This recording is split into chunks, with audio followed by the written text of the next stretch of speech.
Hola amigos de Uno Más Podcast. Hoy les tengo una pregunta. ¿Qué saben ustedes acerca de dos procesos muy importantes para la humanidad con respecto a la muerte y la vida eterna?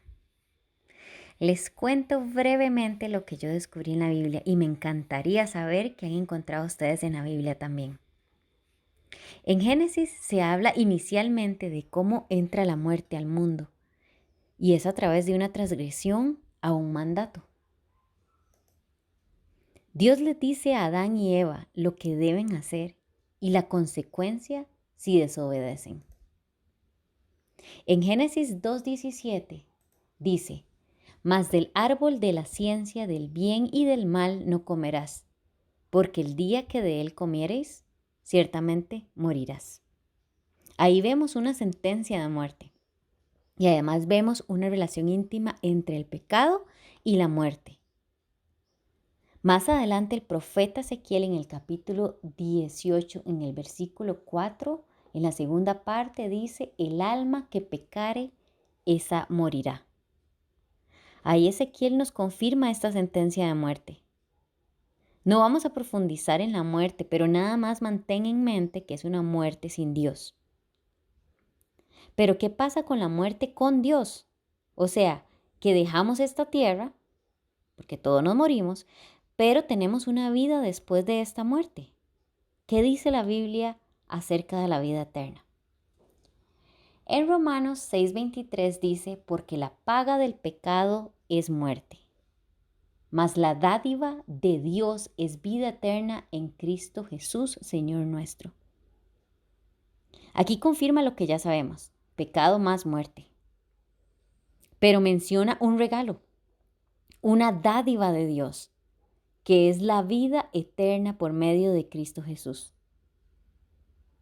Pero tal vez usted dice, yo no peco ni tanto. Leamos Romanos 5:12. Ahí dice, por tanto como el pecado entró en el mundo por un hombre y por el pecado la muerte, así la muerte pasó a todos los hombres por cuanto todos pecaron. Acá se hace énfasis a que todos pecamos. La muerte pasó a todos los hombres por cuanto todos pecaron. Eso dice el versículo. Una simple mentira es un pecado, es una transgresión a una ley. Entonces, ¿qué debo hacer?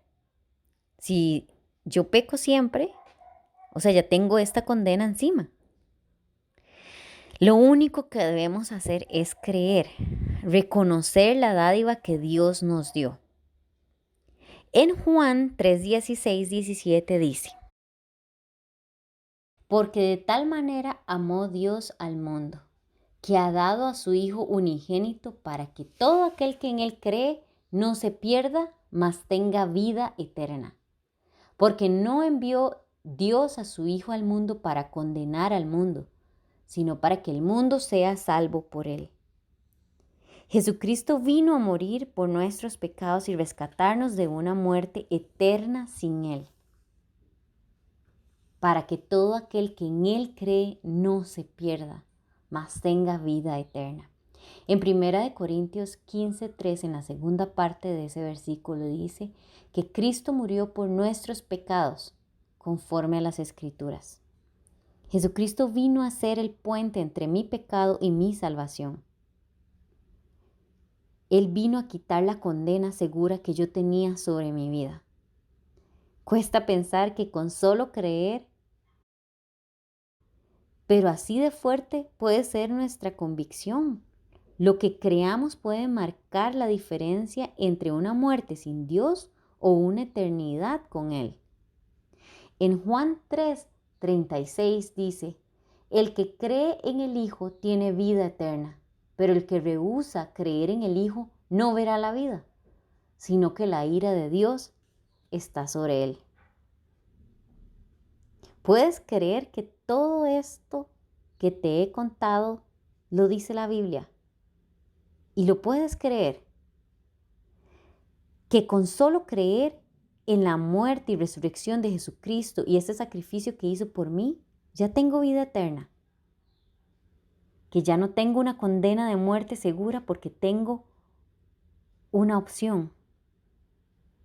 ¿Vos qué crees?